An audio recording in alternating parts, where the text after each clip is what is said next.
that everything affecting cybersecurity has changed, from geopolitical conflict and alliances to government changes, regulation, the economy, and more.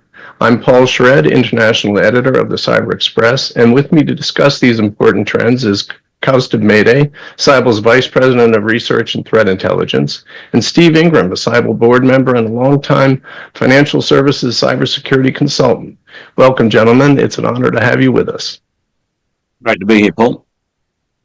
Nice to be here, Paul. Let's get started. All right, let's start with nation states.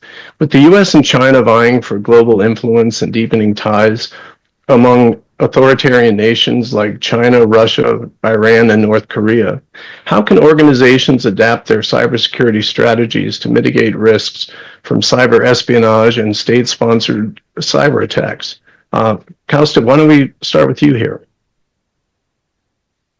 Yeah, so Paul, if we've been tracking the geopolitical developments across the world, especially over the period of last 3 years, we actually see, tremendous upheaval across every continent.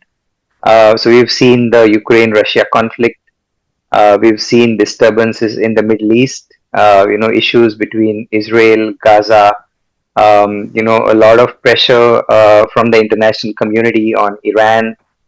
We've seen attacks from the Houthis, Yemen also being involved in some of these, military operations. There's obviously the recent change with the US regime. So we've had a new president come in and a lot of geopolitical changes been effected. We are all aware of the tariffs which have been imposed.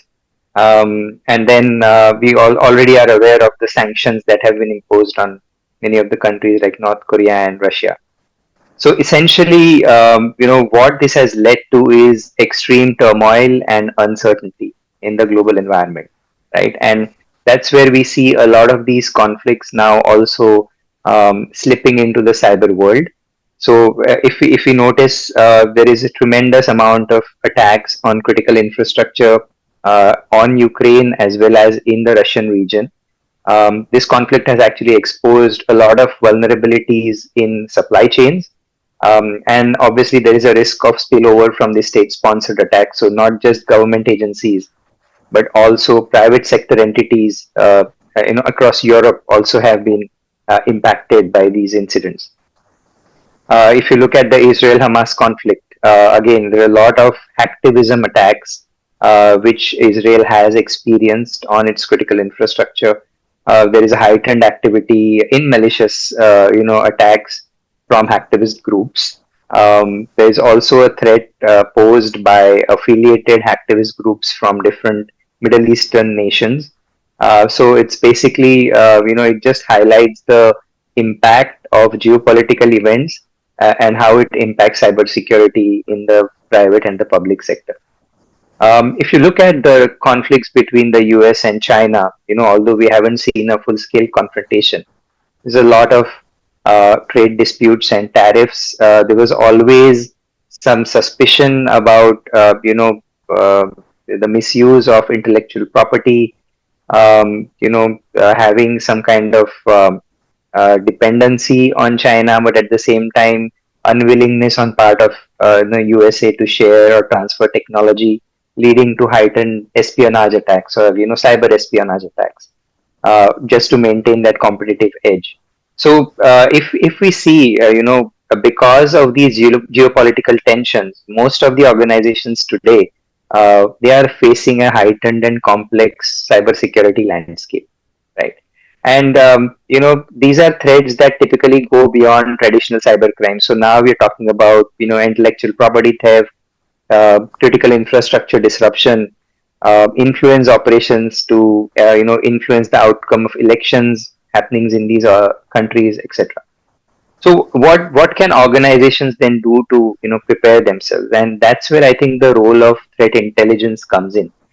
Because organizations can no longer just rely on treating security as a standard IT process, but also look at now integrating geopolitical intelligence into their cyber threat analysis.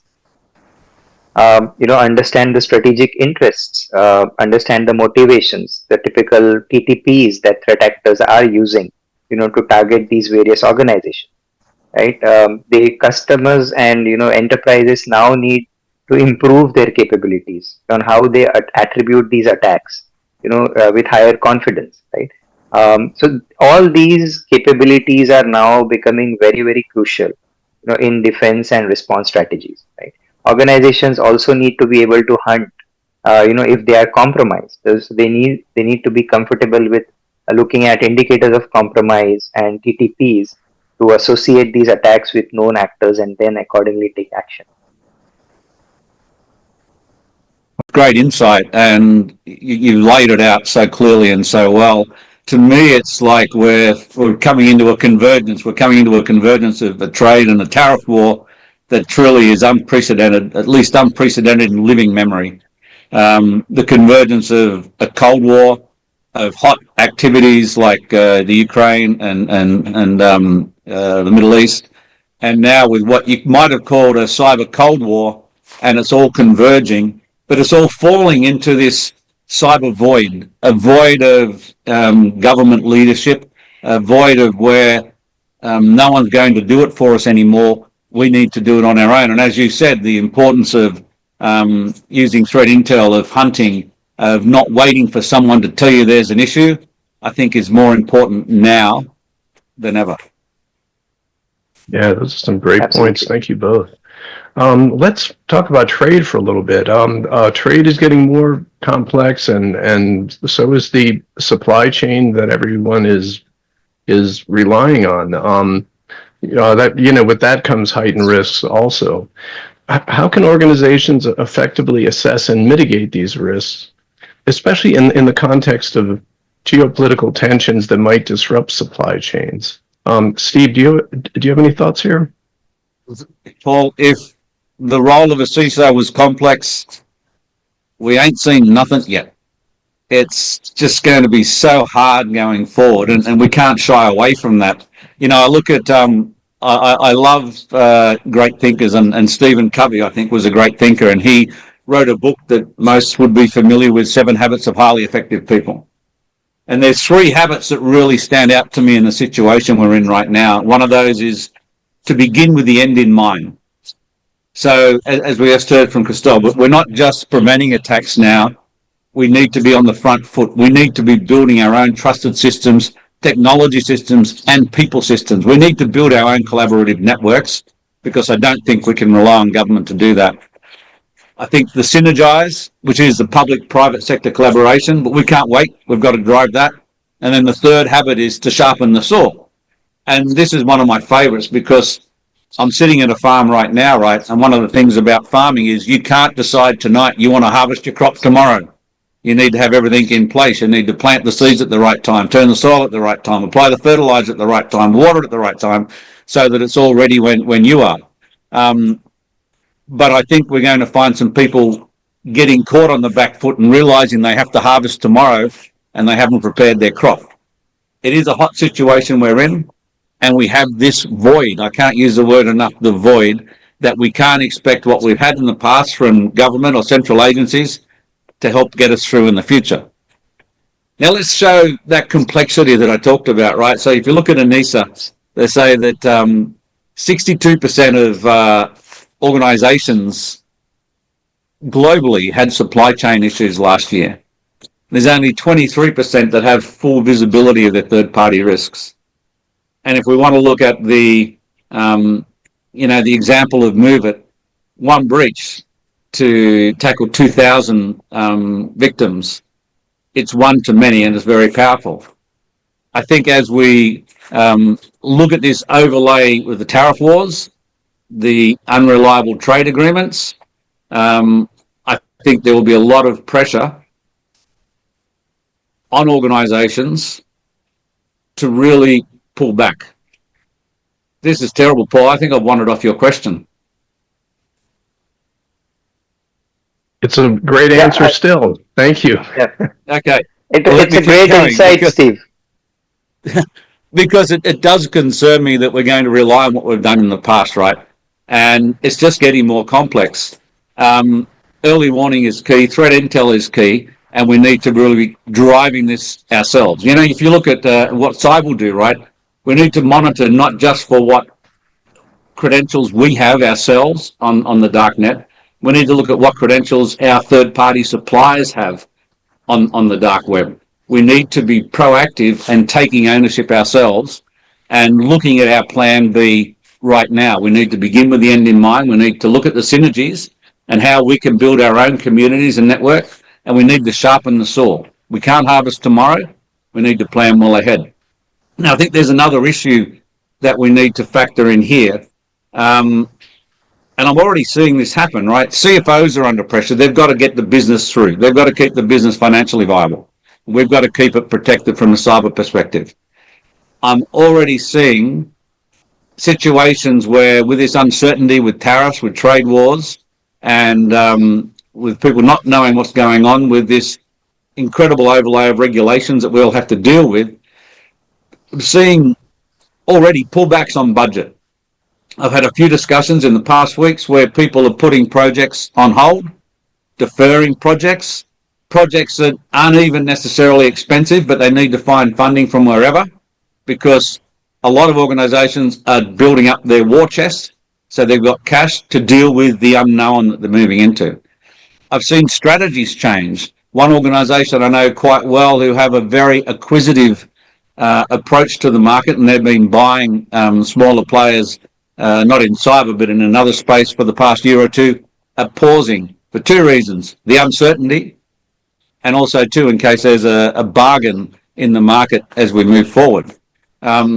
So I think as we find that our CFOs are distracted with tariffs and issues, businesses not wanting to be wrong-footed and pulling back on budget, I think we need to be very careful, because we have this void that in the past we could rely on government to come and rescue us or to give us some guidance. I think now we all have a duty, right? A duty to certainly bear some of the pain the organisation is going through, but to inform leadership of this void and to inform leadership of the risks that we're facing. Just as a director has fiduciary duties to look out for the organisation and call it as it is, I think we have a duty not to say you can't cut my budget, but just to make sure that management understand if there is a budget withhold on cyber, they realise what decisions they're making. Yeah, great point, Steve. Thank you. All right. Well, a recent World Economic Forum report found a widening gap in cybersecurity capabilities between large and small organizations. What initiatives or technologies could help bridge this gap so that smaller entities are not disproportionately vulnerable to cyber threats? Kaustubh, do you have thoughts here? Yeah, so I think Steve alluded to the fact that everyone is a target, right? You cannot be complacent anymore, and you have to be proactive. And this cannot be more truer for small and medium organizations, especially today, because we do a lot of in-depth research around threats and ransomware attacks and hacktivism attacks globally, and we've seen that almost 40 to 50% of the attacks are targeted towards organizations with less than 100 million in revenue. And typically these are some of the organizations who don't have huge cybersecurity budgets. The recent geopolitical events are actually a double whammy for these types of enterprises, because one, the uncertainty and the tariffs, they have actually led to a hold on some of the security and compliance related projects. And the other thing is, on the other hand, the number of attacks have actually gone up because in these uncertain times, right? Because of all these geopolitical tensions. So, and as Steve said, the government is no longer in a position to safeguard or guarantee cybersecurity. I mean, we've already seen some of the moves where there have been massive cuts in budgets, federal spending cuts, a lot of voluntary retirement schemes being pushed through. NIST had a budget cut, and we've recently also seen the issue with MITRE, where there was some uncertainty around whether the contract would get renewed or not.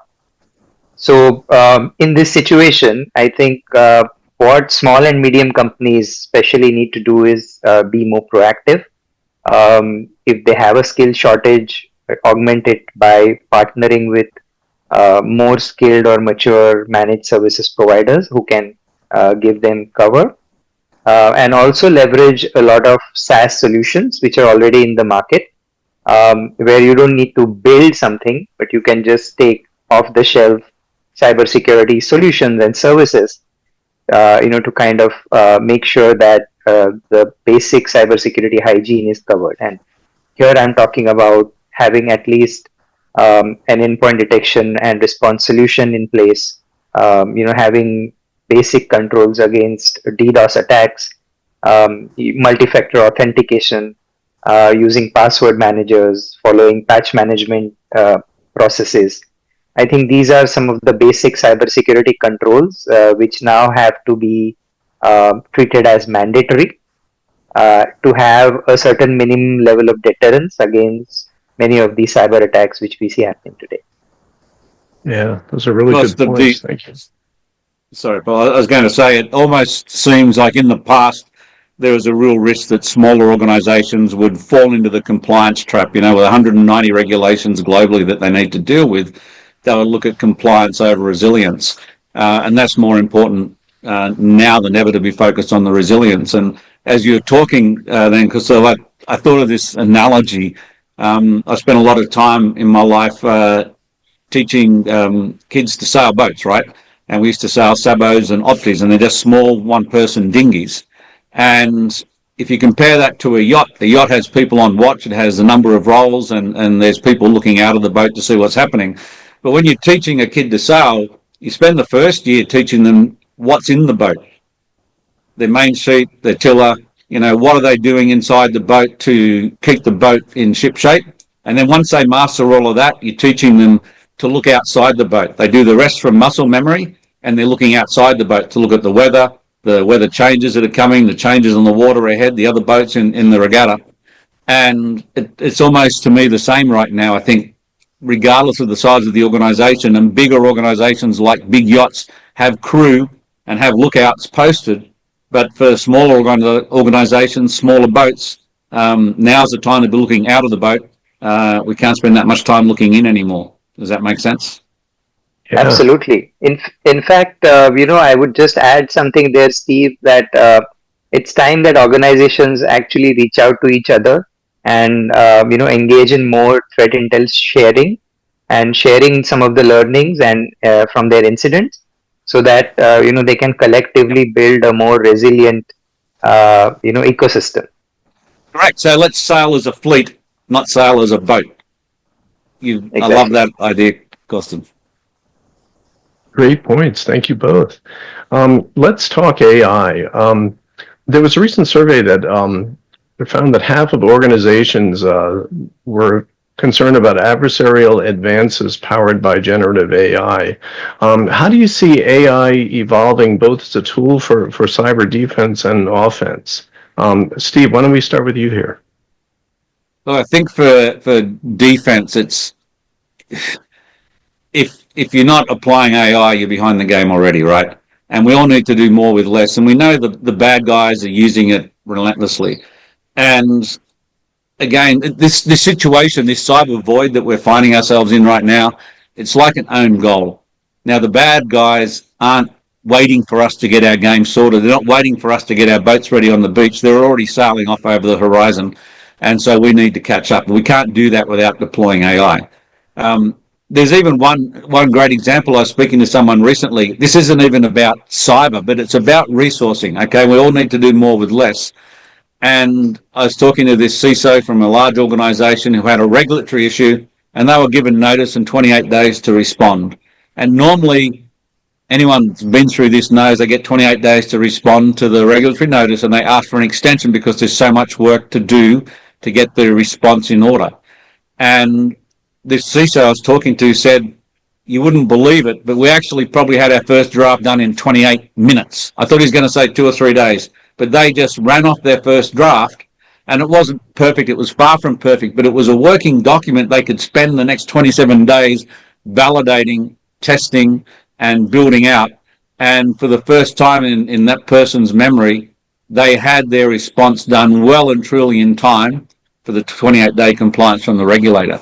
Now, if you look at your overall resourcing management, that's way less disruption to your team. That gives your team more time to be focused on what they need to be doing, looking outside of the boat, managing their cyber resilience, building their technology and building their people network. Again, because we really need to be collaborating here and working together. But I'm not the technical guy. I think Kaustubh would have a lot of more technical insight that people will be interested. No, but I think, Steve, you got it bang on. I would say, AI today is a efficiency multiplier. That is what you are trying to refer to, and that cannot be more true, because typically this is what is being seen.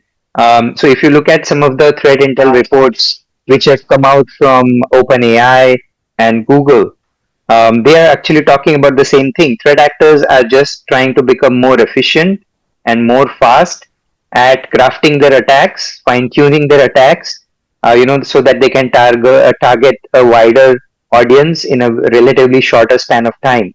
What they're using AI for is to walk through their code. They're trying to eliminate some of the common errors. They're trying to tailor attacks to the victim's specific technical infrastructure. They're using AI to do research on a target. Before they decide to attack them, they are looking at what vulnerabilities are exploitable on a target's infrastructure. They're using AI to customize their phishing attacks, trying to make them hyper real using natural language processing.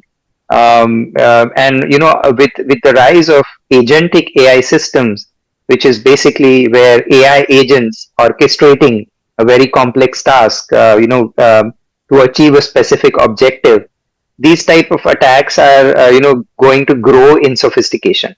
That's where we see the use of adversarial AI. And as you rightly said, this time around, I don't think cybersecurity defenders are being left far behind.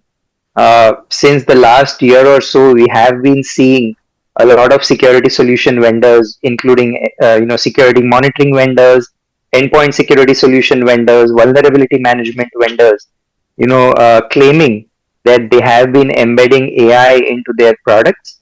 First to eliminate false positives, second to automatically orchestrate a lot of incident response activities, using machine learning to quickly identify anomalous behavior which deviates from the baselines, and trying to catch hidden threats or stealthy attacks which they were not able to do before, because traditional systems have a problem of a lot of false positives and analysts having to go through thousands of alerts, which causes a kind of alert fatigue. And these are some of the the defensive AI capabilities that we are seeing in the market today. So I would say, as of now, the battle is evenly poised, and in fact, I would also go as far as out and say that this time around, probably cybersecurity defenders are better prepared to leverage AI than what we are seeing on the offensive side. That's a great point. I love the way you position that, because I do think that the risk will increase. It'll come back to the tariff wars that we've talked about.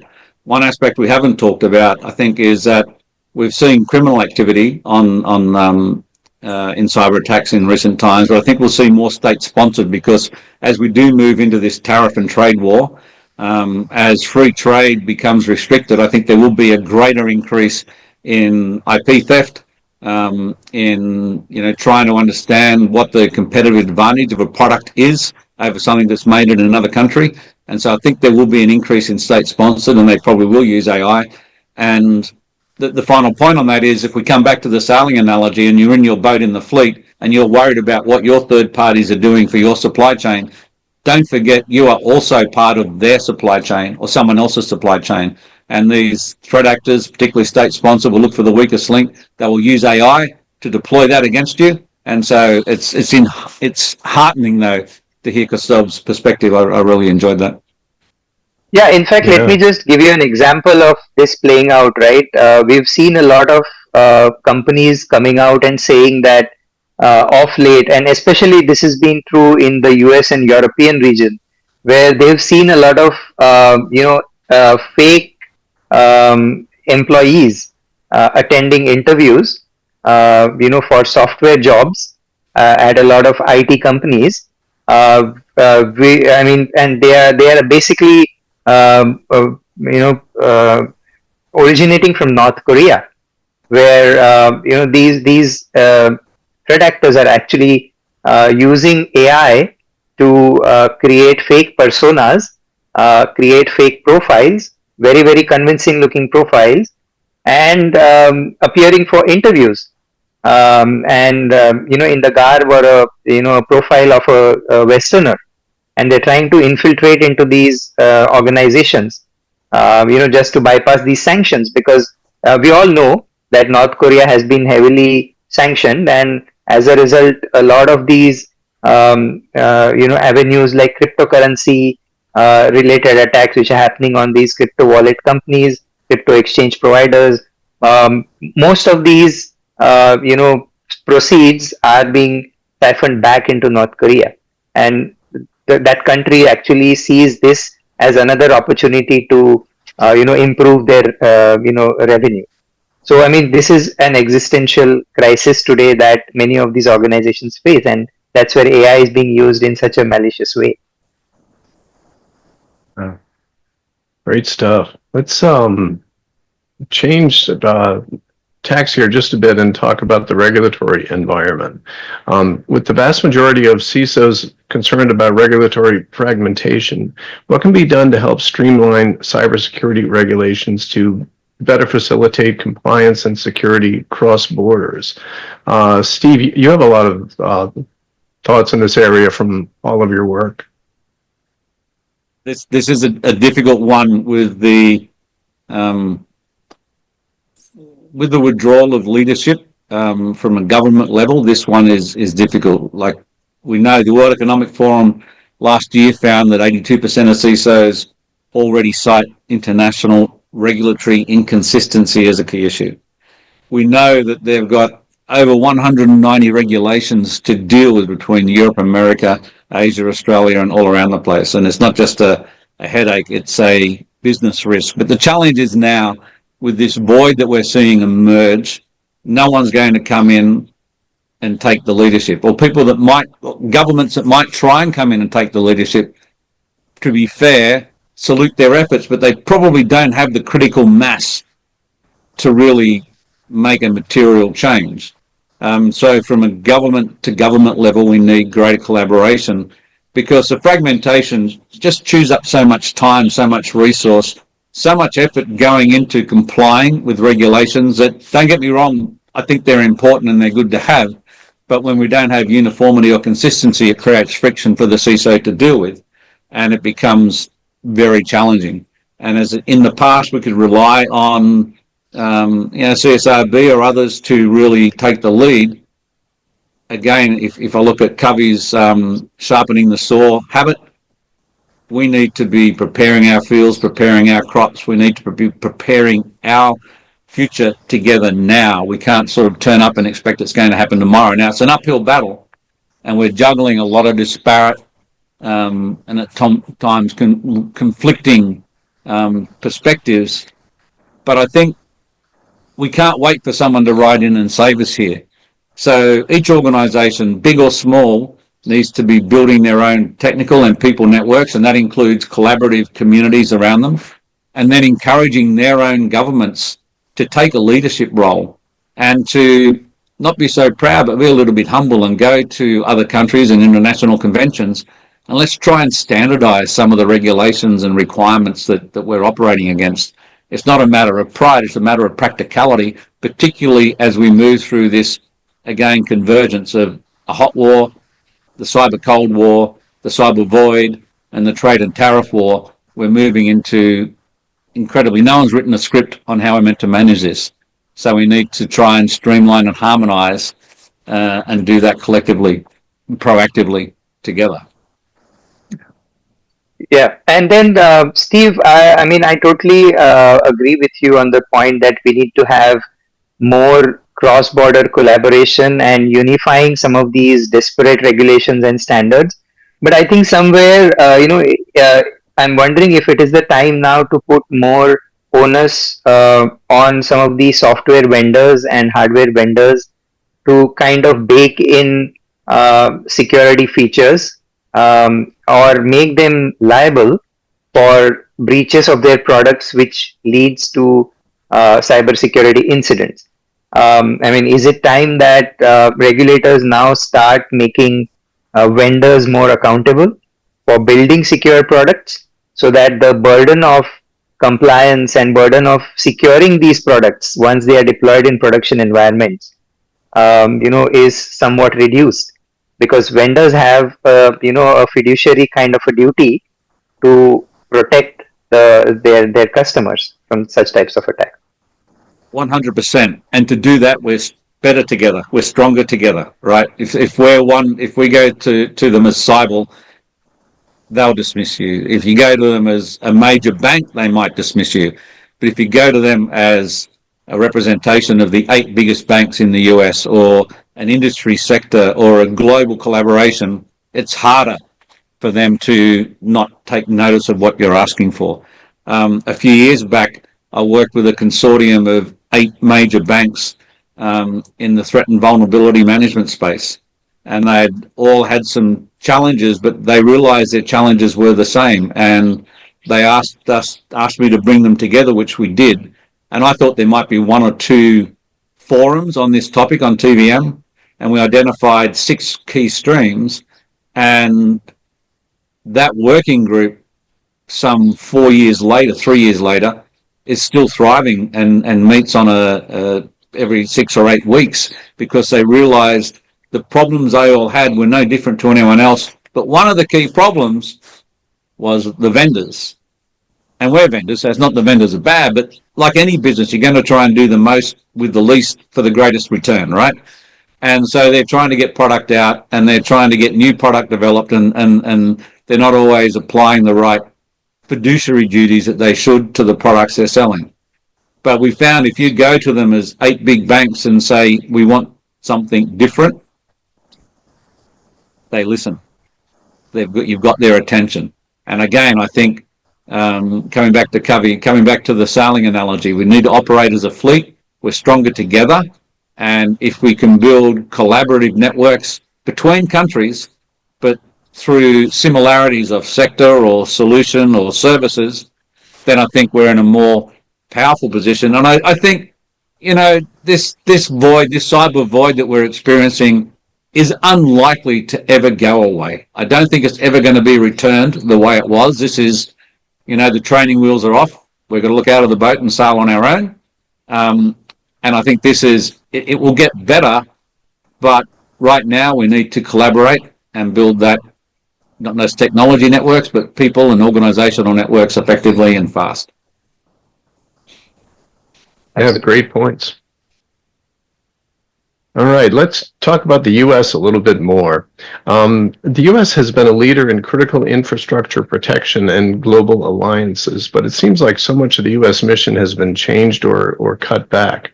How will the cybersecurity industry navigate these systemic changes and help businesses deal with increasingly complex threats? Kaustubh, what do you see happening here? Yeah, I mean, I think this is just the story which played out a couple of days back, where we saw such a critical mission which was at the edge or precipice of being shut down because of these changes or the federal changes. I'm referring to MITRE. And I mean, look at it this way, that there is an organization who is coordinating with 500 other entities just to make sure that the enterprise and the industry gets timely notification of vulnerabilities which are being exploited or which could be exploited, and causing massive outages and cyber incidents. And imagine such critical entities being constrained by funding because of policy decisions. And what this points to is that organizations can no longer rely on government to protect them. We've already seen that because of these tariffs, there is the relationships between long-standing partners have strained, which means that it's naturally going to percolate to a lack of intelligence sharing as well, lack of cross-border or international efforts to curb international problems like ransomware, etc. And it's just going to increase the level of risk that organizations are going to face. And I would say that they need to be more proactive. They need to build their networks better, like Steve was saying, reach out to other people, try and gather intelligence and insights from multiple sources so that they can make informed decisions. And that's basically the only way that you can play out the tide till things change for the better. Yeah, and Kaustubh, I think it's not quite the Wild West, but the cavalry's not likely to ride in and say, we've got to do this ourselves. And I don't know if it will get better, but I don't think it will go back to what it was. So whatever we build now, we should be building for the future in terms of the networks and collaboration.